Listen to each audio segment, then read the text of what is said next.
Gooners, football fans, welcome to the weekend edition, the first weekend of July edition of the Positively Uncensored Arsenal podcast. And as usual, I have my friends Blackburn George and Ehab here with me. And today we are talking about transfers, but in a slightly different way. Is Jesus in? Guendouzzi-Out. Guys, that to me was the most dominant event of the past week. It's the very slow but inevitable transfer of Jesus, or Jesus, if you want to call him that, and the sale for only £9 million of Guendouzi, which is a metaphor for the sale of so many other players. Blackburn George, do I have it right?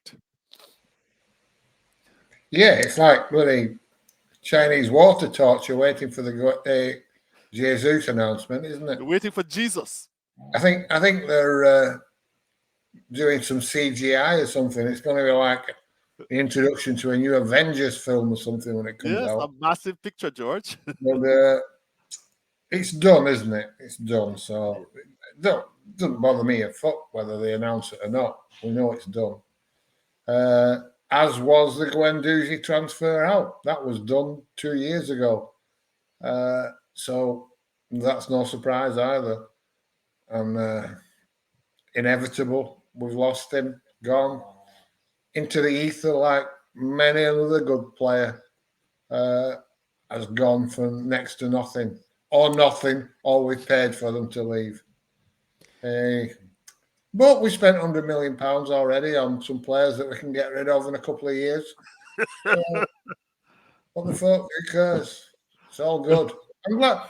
Joking apart, I'm glad about Jesus. I'm happy he's come. I think he'll be a good player for us.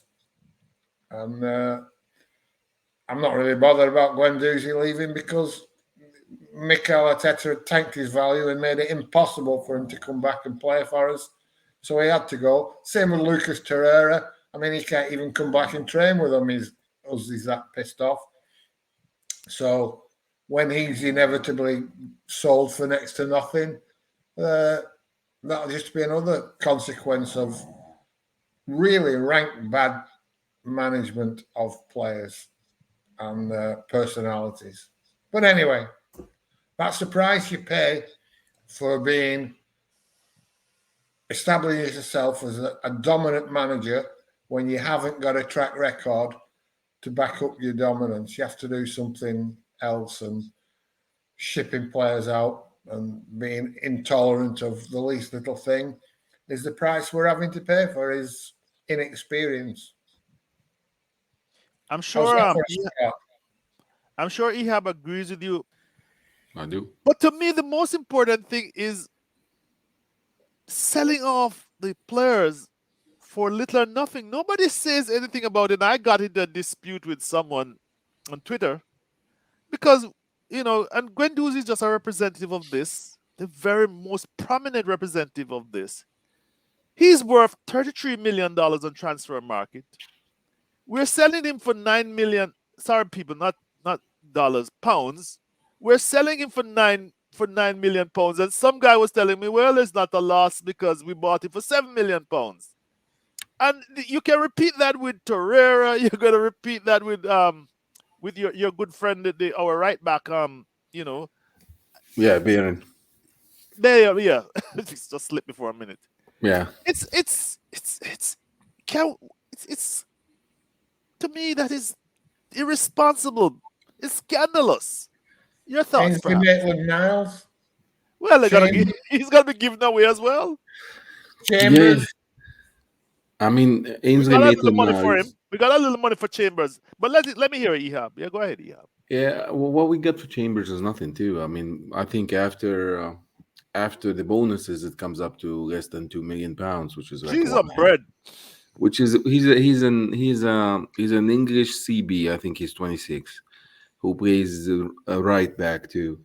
and we should have gotten something for him. We bought him for 16 long time ago, and for Wenger to spend 16 million on a young prospect is he thought highly of him.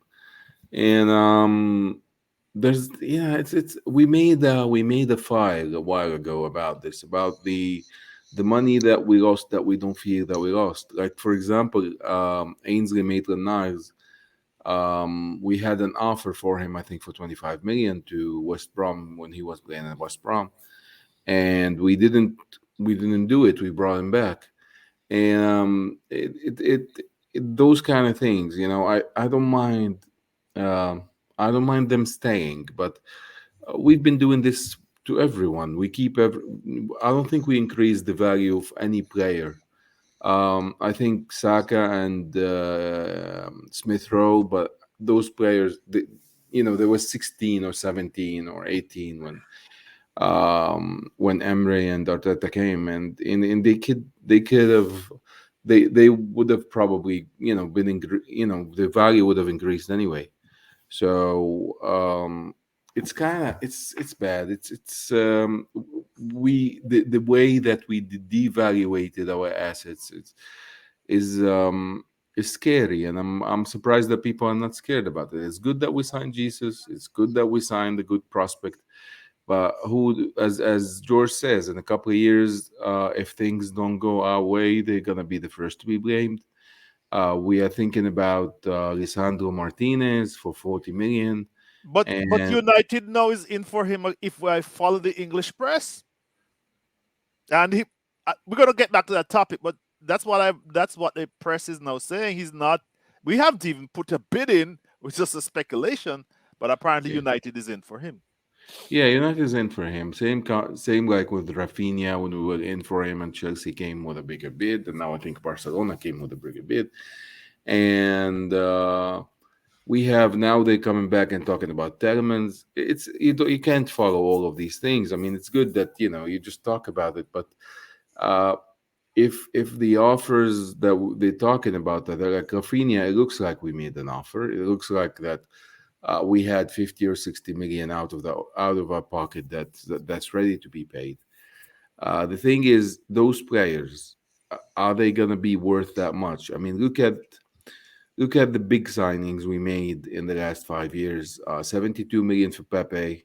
He's probably gonna go for 15 or 20 million. We paid 62 for Aubameyang. He went for -7. Mhm. We paid 60 for Lacazette. He went for 0. We paid 58 for Ben White. I don't think we can get 30 for him right now. We paid 50 for Party. I don't think we can get 20 for him right now.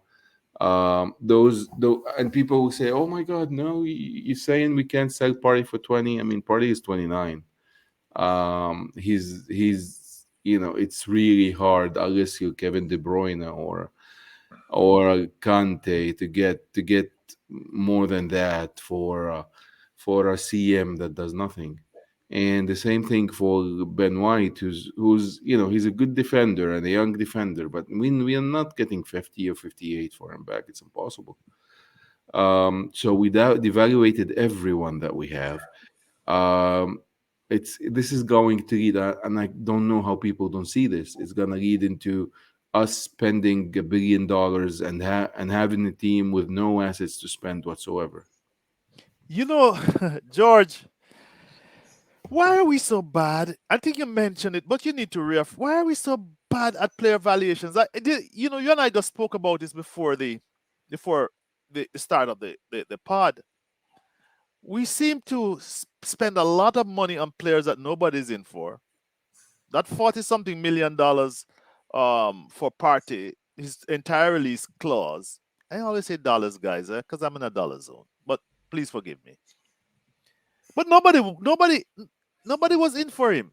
Same with Jesus, 45 million, but nobody else was willing to pay that. Why are we so bad? And then we just give away players. I mean, at least Joe Willock, we got 20 something million for him. And Emmy, we got 10 million, but then turn around and pay 20 for Ramsdale. Why are we so bad, George? Well, I think they were so bad. It might be oversimplifying it, but I think we're so bad because we make the position untenable at the club. We stop them. They don't play. If a player's not playing, immediately his value is questioned. If he was good enough, why is he not playing? You know, you try when you go into the market. You go into the market to buy players that are playing and playing well for the team, not players that are frozen out and not kicking the fucking ball. Who wants to buy them? So, because of Arteta's attitude towards some of our players, you know, he's made them valueless. Some of them. I tweeted this morning, and I'm not being funny here. When he walked into the club, you'd look at Aubameyang, Ozil, and Guendouzi. When he walked through the door, you could have sold any one of them for a minimum of 30 million. A minimum of 30 million. Mm-hmm. That's 90 million pounds. We sold them in total for 9 million, call it 10, so that's 80 million down. And we paid 20 million in wages and subsidies to get them out the door. So that takes it up to 100 million. He lost us 100 million on those three players that he basically fell out with. For no other reason than he fell out with them. 100 million pounds gone because he couldn't manage them. Remember Alexis Sanchez? Yes. He had 12 months playing for us.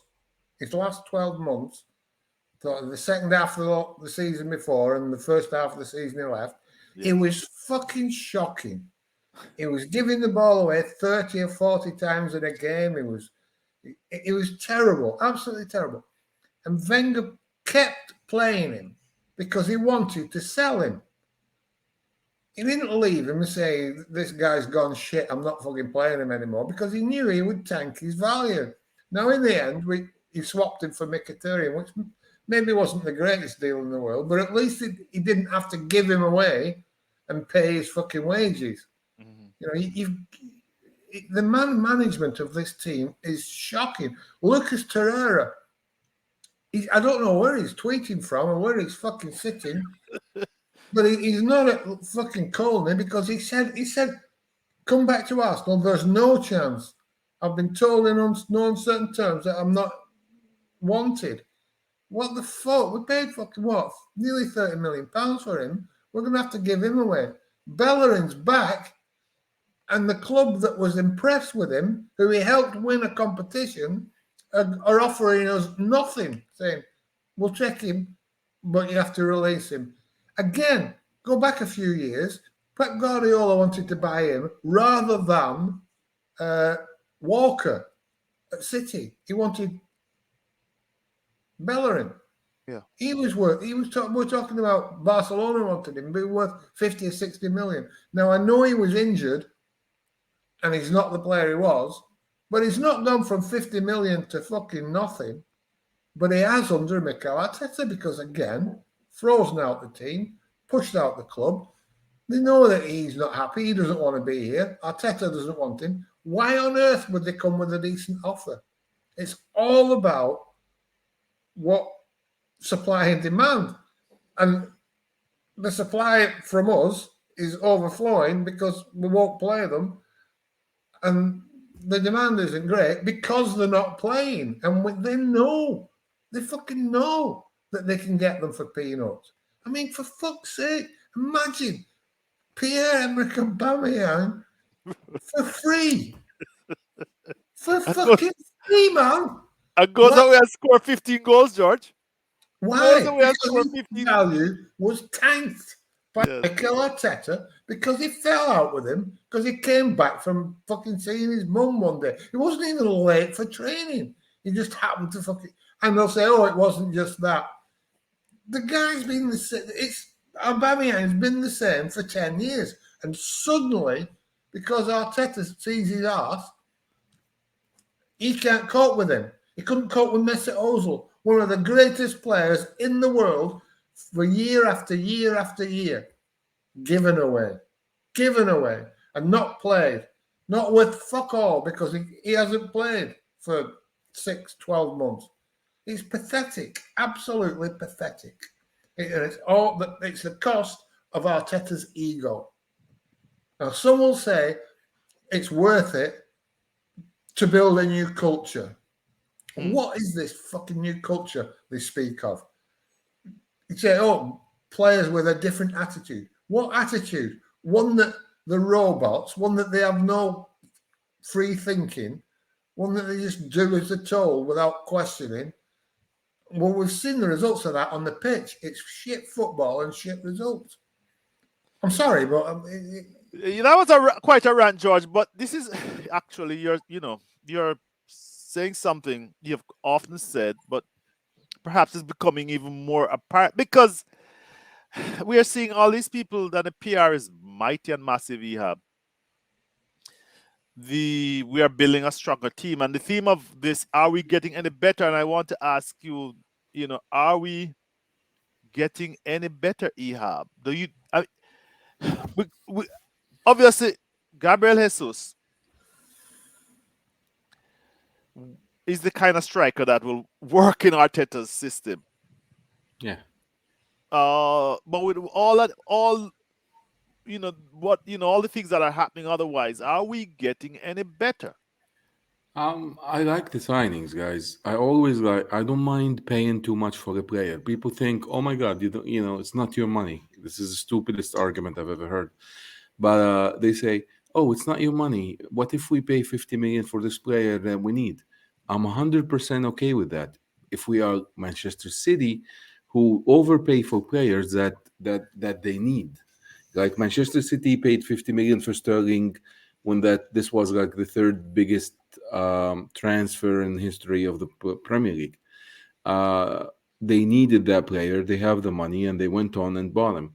Same thing with Kevin De Bruyne. I think they paid 56 million for him, and it turned out to be a bargain. This is the thing. If you need a player, if you are 100% sure you need that player, and you go out and you pay 100 million for him, and he performs, and he keeps his valuation, and it doesn't drop, then there's nothing wrong with it. Every player that Pep bought, almost every player, can, like, 2 years down the line, can be sold for the same amount or more. Kevin De Bruyne was bought for 54 million. He could have gotten 100 million. He would get 54 million for him today at 31 years old. Same goes with Raheem Sterling. He bought him for 50 million 2 years ago. He was up for the player of the year. I think the same with Sane, the same with the Mahrez. He could get 60 million for Mahrez today, or 50 million for Mahrez today, easy. Gabriel Jesus, he bought him for 37 million. 6 years down the line, we buy him for 45, and he haven't played enough. He has been a backup all this time. Yes. Yeah, it's actually funny. Somebody mentioned the joke about him last year. He said, Gabriel Jesus is the funniest player ever. He's a backup for a team that doesn't have a starting striker. Well, don't get me started. I don't. But he's a good addition. He's a good player. He's a good addition. He's at a good age, 26 or 27. And he could actually help us if once Arteta starts learning more on the field, he could be a great addition. Now, this is what we always talk about, that you don't spend until your manager just learns the ropes of the game, knows what he's looking for. I remember a game about, this is what George was talking about falling off with players. I remember a game where Wenger was a pundit, and I think it was in the World Cup or something like this. And he says, and this is Arsene Wenger. He's the one of the biggest figures in football, if not football history. And he says, for me, it's hard to manage players today. Like, you want someone like Neymar has like 100 or 150 million people following him, and a whole nation, screaming his name, and he's not gonna listen to me. if I come and tell him what to do and what not to do. If we don't agree together, he's not gonna listen to me. And this is what's going on. And this is somebody, uh, I'm 100% sure Neymar will listen to Arsene Wenger. But the thing is, Well, that is what I was thinking too, right, George? yeah, but I would probably listen to Arsene Wenger. He's not listening to hardly anybody else. But go ahead. yeah, but the thing is, Arsene Wenger knows that players today are different, and so many people know. Even Mourinho, who benches everybody, and he has built his aura around him, that he's not someone you mess with. He knows that players nowadays are different, are stronger, are more just harder to deal with. It's not like the past. If George Graham was managing today, he will manage totally different, like in a totally different way. He will not be this like strict figure who would wouldn't allow you to drink, or he would get you off the bus. Like if players drank the night before the the the night before the game, George Graham will not allow them on the bus to go to the game. That's not And right, Ehab. There wasn't Adams drinking before the games. At least I don't yeah, know. but this, he could claim that he didn't know about it. But Okay. I remember, I think it's Lee Dixon and Ray Plow. I don't know if it's Ray or Martin, and they say they were talking about, they were drinking and there were people sitting with them, and then the next day they are getting on a bus and George Graham steps in and says, "No, no, no, you're not getting on." And yeah, George Graham was a strict manager. He did it with class, not the way Arteta's doing it. And imagine if Obama Yang went to jail for drinking. Imagine if this happened. Like, they nobody knows what Obama Yang did, and everybody is talking about him like he deserves to be sent to Barcelona for -7 million. It's and nobody knows what, there's no crime. Like, everybody is speculating. Some people, oh, he was late to practice. Oh, he didn't do this. Oh, he was doing the so and so. There's curfew, and it's not the clear day, clear night and day. And this is it. You have to know how to manage player. He still doesn't know how to manage, and this scares me. This is so far off. Like him, I mean, tactically he's improved, but managing players, he's so far off. You have no idea how far. There are assistant managers in Premier League today who manage players better than Arteta, and who manage personalities better than Arteta. I mean, it's just amazing. I don't know if it's ever gonna improve. And a big part of it is the PR. It's those idiots. The one, some guy. I read a tweet yesterday saying that Arteta could have made it to the top four, but he didn't because he knows the team is not ready and we would get embarrassed. Yeah, I'm yeah, I saw like, that too. this has George, to be this has to yeah. be this has to be a parody account. To like and subscribe. We went on a little bit, but it is concerning, and it seems to me nobody is really talking about it. But hey, we might do much better next year. There's always hope. Thank you, George. Thank you, Yeah. Ehab. Thank you, Bye. guys. You have a good day. Bye bye. Okay, bye.